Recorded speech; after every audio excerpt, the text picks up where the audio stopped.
They say family is where you're supposed to feel safest, where you're seen, loved, and accepted for who you truly are. But what if I told you that for some of us, family is the first place we're told we are not enough? That our dreams are laughable, our bodies unworthy, our very existence conditional upon obedience. I was 18 years old the day I realized that love, at least in my family, had strings attached. And once I dared to tug on one, everything unraveled. My name is Claire Anderson. I was born into a family where excellence wasn't encouraged, it was demanded. Where emotions were weaknesses and expectations were set in stone long before you could walk. My mother, Dr. Evelyn Anderson, wasn't just a neurosurgeon.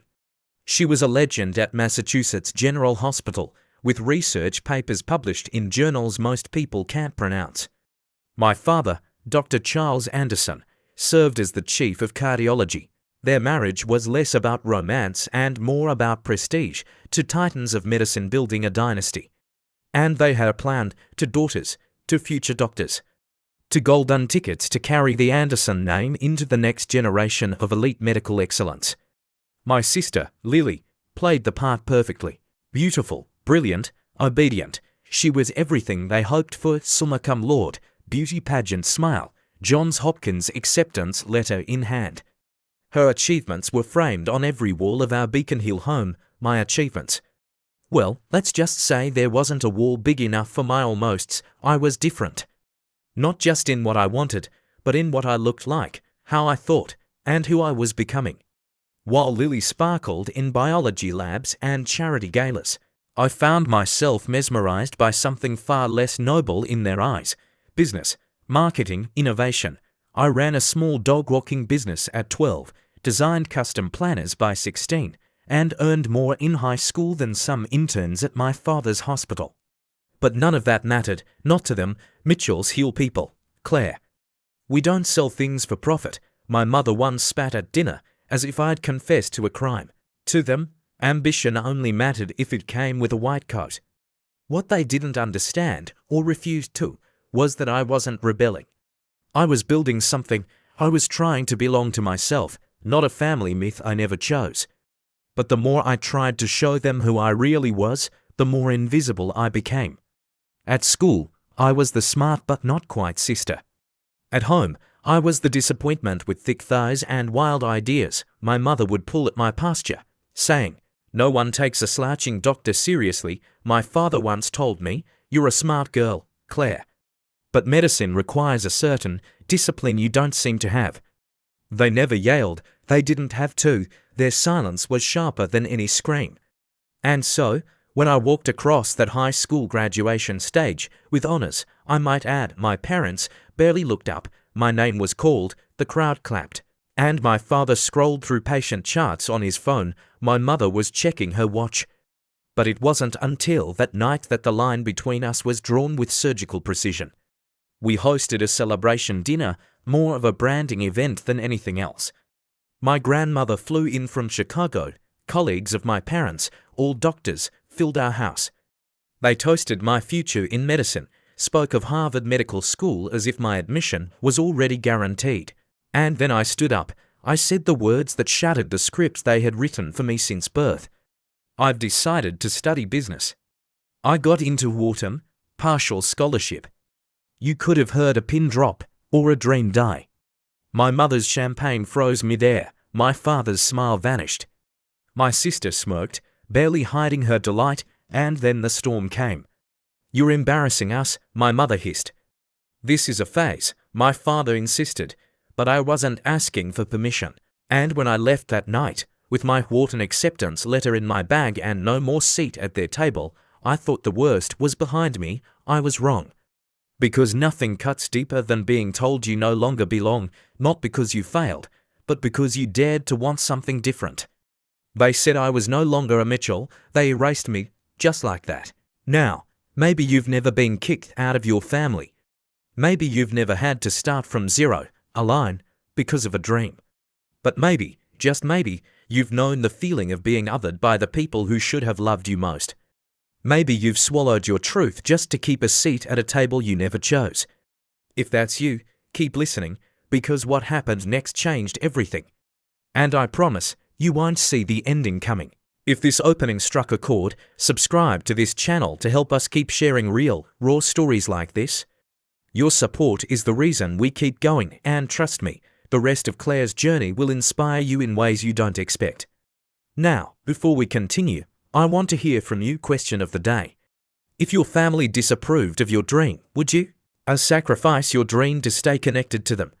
B. Pursue your dream even if it means being cut off? Comment or B below.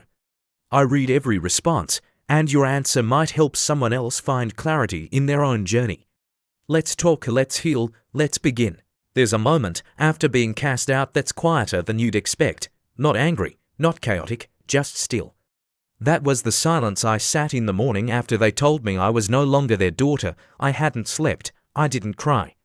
I packed a single suitcase with a shaking hand and the kind of numbness that only comes from realizing you've lost something that never truly belonged to you. I walked out of my childhood home not in rebellion, but in resignation. No dramatic slamming of doors, no final screaming match.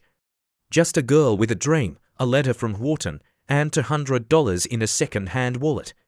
I thought I was prepared. I had always known I'd leave. I just didn't think I'd leave like that. The first night, I slept on my best friend Sophie's couch in her tiny Cambridge apartment. No guest room, no backup plan, just a thin blanket and the dull hum of the city outside. She didn't ask questions. She didn't need to. She looked at me, hollow-eyed and silent, and said, "Stay as long as you need." I needed longer than I thought. Finding a job without a degree, without experience, and without a permanent address is like shouting into a storm. You send applications, you knock on doors. But the world doesn't care that you were once somebody's daughter. I ended up with 3 jobs, none of them glamorous, all of them exhausting. Morning shifts at a coffee shop, afternoons answering phones at a struggling accounting firm, weekends folding clothes in a discount retail store. I smiled at customers with blisters on my feet and fear in my stomach. Every night, I came back to Sophie's couch. Some nights, I was too tired to even take off my shoes. I'd lie there in my uniform, staring at the ceiling, wondering if I'd made the biggest mistake of my life. I missed the certainty, not the love, not the affection, but the routine of being wanted for what I represented. The good daughter box was small, but it was warm. This freedom I had chosen came with a terrifying kind of coldness. I didn't talk to anyone about what I was feeling. I didn't dare call my parents. Pride can be a powerful prison, and I was locked in tight. It took 3 months before I had saved enough to enroll at a state university. Not Wharton, not Ivy League.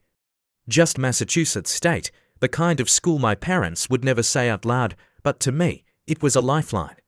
I signed the papers with hands still bruised from espresso machines and hangers. I found a studio apartment with bars on the windows and stains on the ceiling. It wasn't much, but it was mine. The heater barely worked, the neighbors argued through paper-thin walls, and I kept a baseball bat by my bed, just in case. But every inch of that 300-square-foot space felt like proof that I was building something. That I wasn't giving up. I couldn't afford to live like a student. I took the maximum number of credits each semester while working near full-time. My meals were ramen, my textbooks were second-hand, and my entertainment was dollar store candles and silence. I stopped waiting for life to be comfortable. I just focused on making it possible. Most of the other students didn't notice me. They didn't see the way I sat at the back of every class, still wearing my work shoes. They didn't know I did my homework at a 24-hour diner because I couldn't afford Wi-Fi. But there was one professor who saw through the disguise. Dr. Michael Williams, a former venture capitalist turned business professor, noticed my paper on healthcare inefficiencies. "This is different," he said one day after class, tapping the top of my essay. "Most students talk about profit. You talk about patients, providers, burnout, bottlenecks. Where's that perspective coming from?" I gave him the bare minimum. A family in healthcare, a complicated past, a desire to improve systems from the outside. He didn't press, instead, he listened, and more than that, he believed in me. It had been years since anyone looked at me and didn't try to fix me, reshape me, or put me back into a box. He saw potential, not deviation. By junior year, I had turned an old notebook filled with ideas into something real, a prototype for a system that could reduce administrative burden for medical professionals. The irony wasn't lost on me. My parents had cast me out for refusing to wear the white coat, and now I was designing something that might save doctors hours of their day, including, perhaps, my own family, every late-night coding with borrowed software, every failed pitch to disinterested investors, every rejection email. I kept going. Because for the first time in my life, I wasn't chasing approval. I was chasing impact, not to make them proud, not to prove them wrong, but because the work itself mattered. My parents had told me I would amount to nothing outside the Anderson legacy. But in the cramped studio where I studied and dreamed, I was building a legacy of my own, and I was just getting started. Success doesn't always arrive with applause. Sometimes it sneaks in quietly through exhaustion, sacrifice, and years of feeling unseen. That's how it happened for me. Not in a moment of triumph, but in the quiet grind that came after I dared to imagine something new. I remember the first time the idea came to me. It wasn't during a lecture or in some burst of inspiration. It came at a bus stop. It was winter in Massachusetts. I was standing under a flickering street lamp with my backpack weighing down my shoulders, hands numb from the cold, clutching notes for a paper on healthcare administration.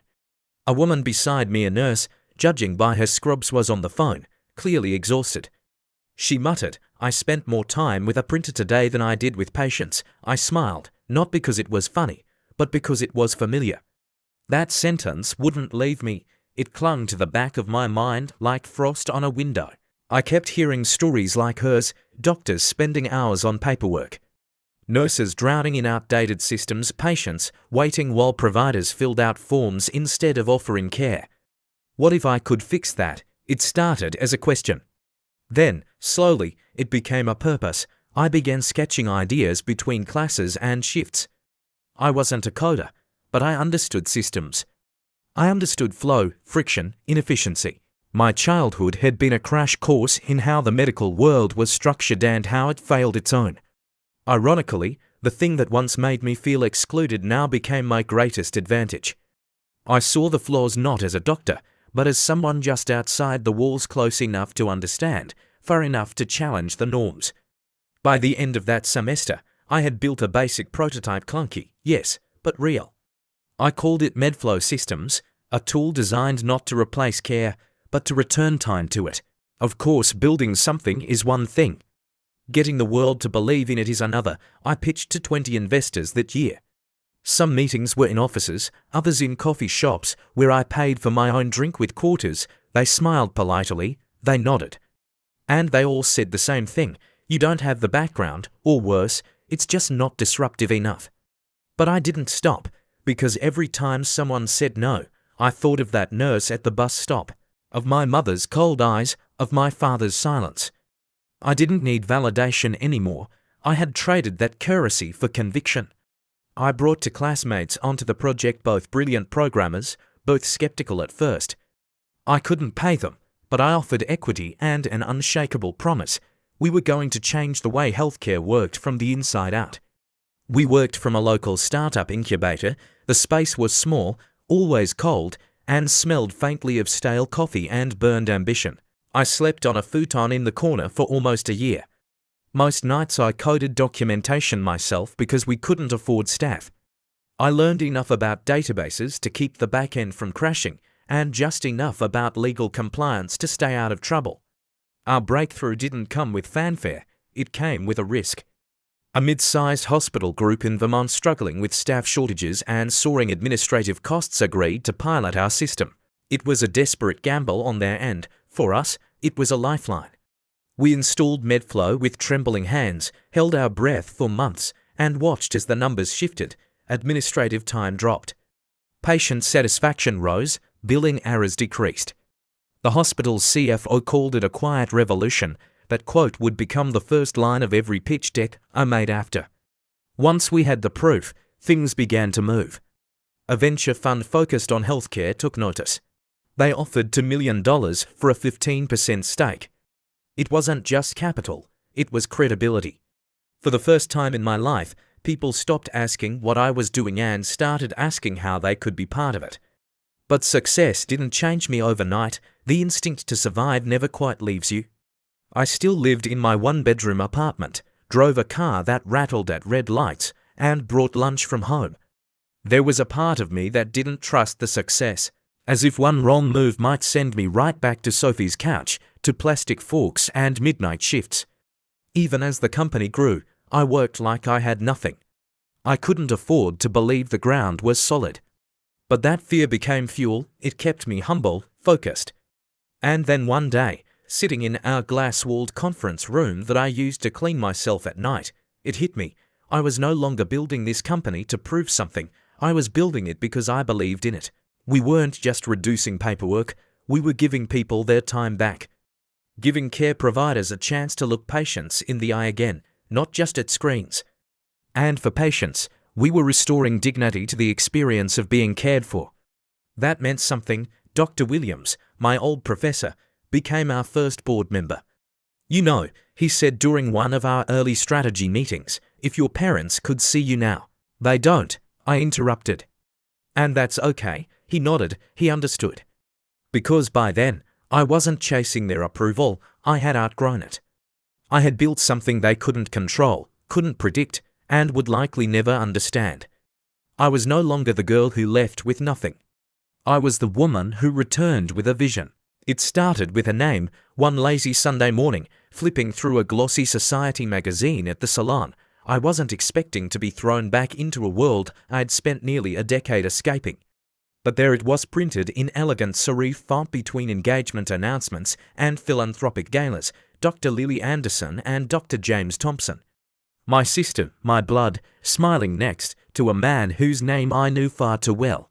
James Thompson was the Director of Systems Integration at Massachusetts General Hospital, the very same hospital that had licensed our technology across its entire network. A man whose team had sung Medflow's praises in email threads and implementation reports, though he and I had never met face to face. Until now, I stared at their photo for a long time. Her gown, his smile, the caption beneath, the wedding of the year, to be held at the Rosewood Hotel, Boston. I knew I shouldn't have felt anything. I was years past the pain, years past the bitterness. My life was no longer defined by that house on Beacon Street, by the Anderson legacy, or the roles I was once expected to play. And yet, my hands trembled. Grief isn't always about what you've lost. Sometimes it's about what you never got to have. And somewhere deep inside me, there was still that young woman who had once stood in the cold, holding a dream in one hand and a broken heart in the other, wondering if she would ever be more than an exile. I brought the magazine home and placed it on the kitchen counter like it was a bomb I hadn't decided whether to detonate. My husband, Michael, saw it instantly. "Is that your sister?" I nodded, not quite trusting my voice. He studied me for a moment, then gently said, "Do you want to go?" I laughed at first, but it wasn't a happy laugh. "They wouldn't want me there." "That's not what I asked," he said, and his voice was soft but steady. "Do you want to go?" I didn't answer right away. I didn't need to. I knew what he was really asking. Are you ready to face them, not for revenge, not for recognition, but for closure? In therapy, Dr. Lawson had told me, you don't need their acceptance to be whole. But sometimes we need to see with clear eyes the people we once feared in order to free ourselves from them. That wedding became my reckoning. I didn't reach out for an invitation. I didn't warn them. I simply decided that I had the right to show up. Not to make a scene, not to reclaim something, but to witness, once and for all, the final proof that I had never truly belonged there and never needed to. I spent weeks preparing, not obsessing over what to wear, but fortifying the parts of myself that still felt raw. The wounds had long since scarred, but scar tissue still feels, still remembers. On the night of the wedding, I stood across the street from the Rosewood Hotel, my heart pounding harder than it had in years. The grand entrance sparkled with soft light. Luxury cars lined the valet station. Guests swept through the doors in tailored gowns and hand-tied boaties. It was the kind of night my parents lived for, where the weight of a name still meant everything. I checked my reflection once in the car window. My hair, long and soft now, my eyes steady. My dress, simple, black, tailored, power without spectacle. Then I walked in. I didn't need a name tag. I didn't need a ticket. I carried myself like someone who belonged, and no one questioned me. The ballroom was exquisite, white orchids cascading from crystal vases, golden light falling like honey across marble floors. Laughter mingled with the clink of champagne flutes. I slipped in quietly, unnoticed. I watched the crowd from a safe distance. And then I saw her, my mother. She stood in a circle of admirers, still regal, still sharp. Her hair now silver at the edges, but her posture remained a declaration. And just behind her, my father, distinguished, composed, sipping his scotch like the world owed him respect. When Lily entered, the room paused. Her gown shimmered. Her arm looped through our father's like nothing had ever fractured between them.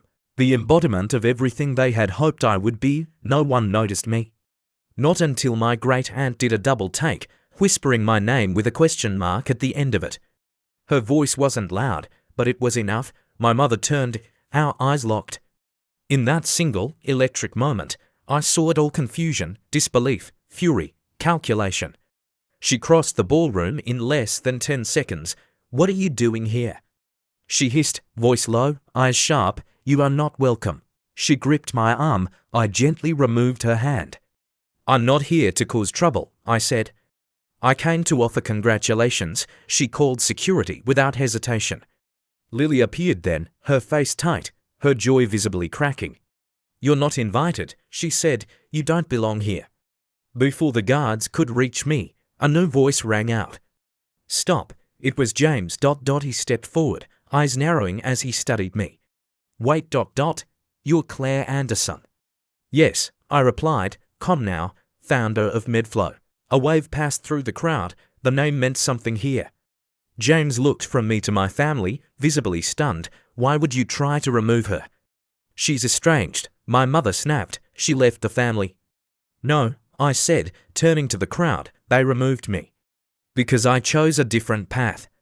There was silence, then murmurs, then cameras. Phones raised, whispers spreading, and then James said, "Claire, your platform saved our hospital system. You've done more for patient care than most people in this room." My father tried to recover, but the room had already shifted. The story had already rewritten itself. I didn't stay much longer. I didn't need to. I had walked into that ballroom invisible and walked out undeniable. But more than that, I walked out free, because standing in the middle of that perfectly curated world, I realized something so simple, it was almost laughable. I had never needed their validation, only my own. Real freedom doesn't come with a victory speech. It doesn't arrive at the climax of a confrontation or at the height of applause. It comes after the dust settles, after the world keeps spinning. It comes in quiet mornings, in healed wounds, in the choices you make when no one is watching. That's when you know you're free, not just from others, but from the parts of yourself that once clung to their approval like oxygen. In the months following my sister's wedding, life didn't immediately change. There was no avalanche of apologies, no miraculous family reunion. What did shift profoundly was something internal. I had faced them. I had stood in the room where I was once declared unworthy and said, "I know who I am now," and I hadn't needed their acceptance to say it. I started pulling back from day-to-day operations at Medflow, not because I was burned out, but because I realized I didn't need to keep running like I was still proving something. I had nothing left to prove, not to my parents, not to the investors, not even to myself. The urgency had softened into intention. And that opened space for something I hadn't allowed in years, meaning beyond success. I used that space to build something new, the Fresh Start Foundation, a non-profit dedicated to supporting students who had been disowned or rejected by their families for choosing a different path. Not just financially, but emotionally, we offered therapy, mentorship, housing grants. Because I knew from experience that tuition is only half the battle. The harder part is believing you're still worthy of love, of support, of belonging. Applications poured in, stories of kids sleeping in cars, working 3 jobs, hiding who they were.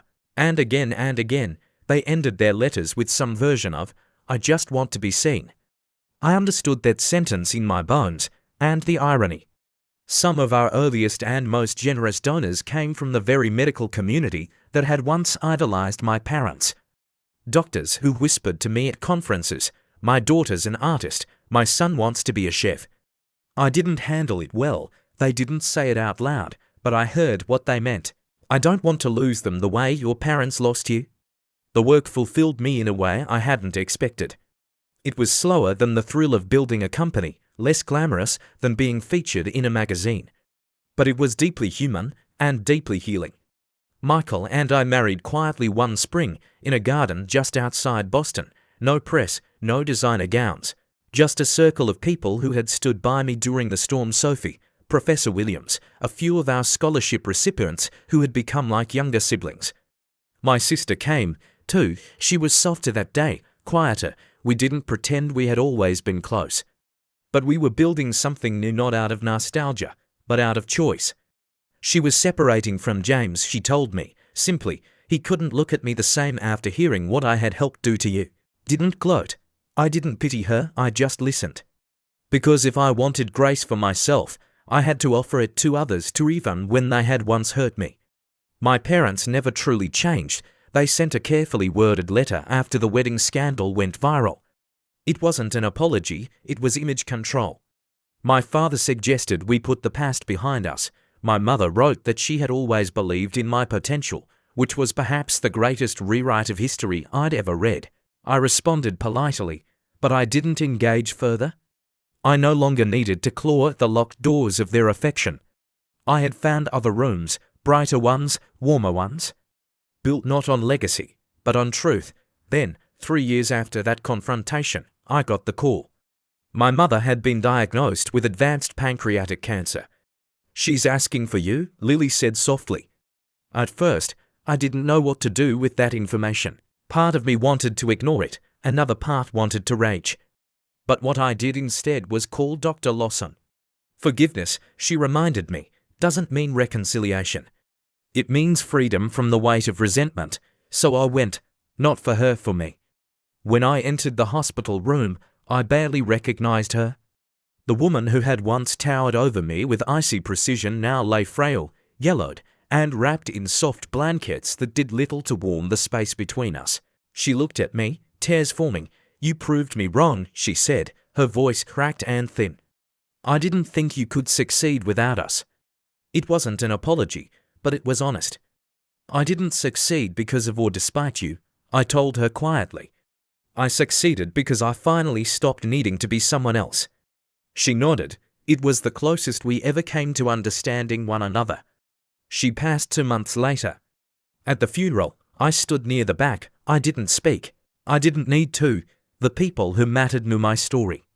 And the ones who didn't never would. Today, Medflow operates in over 300 hospitals worldwide. The Fresh Start Foundation has funded over 500 scholarships. I give talks occasionally, not about startups or scaling, but about the quiet courage it takes to choose yourself. Because in the end, that's the story I want to tell, not about revenge, or glory, or proving them wrong, but about the soft, sacred triumph of finally knowing you were never broken, you were just becoming. There's a strange kind of silence that comes after the storms in life have passed, not empty, but peaceful. It's the quiet that follows a journey you never asked for, but needed more than you realized. Claire Anderson's story isn't just about rejection, success, or proving anyone wrong. It's about the internal reckoning that so many of us avoid, the moment we stop trying to earn love and start choosing self-respect. It's the realization that sometimes being cast out is the beginning of becoming. Most people think pain ruins us, but the truth is, it reveals us. Claire wasn't broken because her family turned their backs on her. She was broken long before, by years of being unseen, unheard, and measured by impossible standards. What her family's final rejection did was strip away the illusion that their love was ever unconditional. And once that illusion shattered, something new was able to rise in its place: authenticity. She built a life on her own terms, not despite them, but because she had no other choice. And that life turned out to be more impactful, more compassionate, and more meaningful than the one they had planned for her. She didn't become a doctor, she became something more radical, herself. Her journey shows us that healing isn't about erasing what happened. It's about transforming the pain into purpose. She didn't hide her wounds, she used them to light the path for others. Through her foundation, her work, and her presence, she told the world, you are allowed to walk away from people who don't love you well. You are allowed to become who you are meant to be even if no one claps for you at first. That's the kind of courage we need more of in this world. Not the loud, showy courage of shouting our accomplishments from rooftops, but the quiet, relentless kind, the kind that keeps showing up, building, learning, and choosing integrity over approval. So what's the lesson here? It's this: your worth is not tied to your role in someone else's story. If you're living a life that was scripted for you by someone else's parents, society, a partner, it's okay to ask, is this mine? And if the answer is no, it's okay to begin again, no matter your age. No matter how far down a path you've already walked, you are allowed to change direction. You are not selfish for choosing peace over perfection, freedom over familiarity, or truth over tradition. And what's more, you're not alone. Here's how you can apply this today. Reflect honestly. Are you living a life that reflects your values or someone else's? Create space for silence. Sometimes your inner voice needs quiet to speak. Listen to what it's been whispering for years. Choose one step today that aligns with your truth. It doesn't have to be big, it just has to be yours. And above all, remember, you do not need to prove your worth to people who refuse to see it. You are already enough. Now, a question for you. Have you ever felt pressured to live a life others expected of you even when it didn't feel true to who you are? AYSB no. Please share your answer in the comments below. I'd love to hear your thoughts, and your story might just help someone else feel a little less alone today. If this story resonated with you, I kindly invite you to subscribe to the channel. Your support helps me continue creating meaningful content like this. And if you'd like to go a step further, consider donating. Any amount, large or small, keeps this work going. I'm not young anymore, but I've chosen to dedicate my time to sharing stories that bring light, healing, and honesty into this noisy world. Your encouragement, through subscriptions and donations, reminds me that this work matters not just to me, but to you too. Thank you for listening, and thank you, truly, for being here.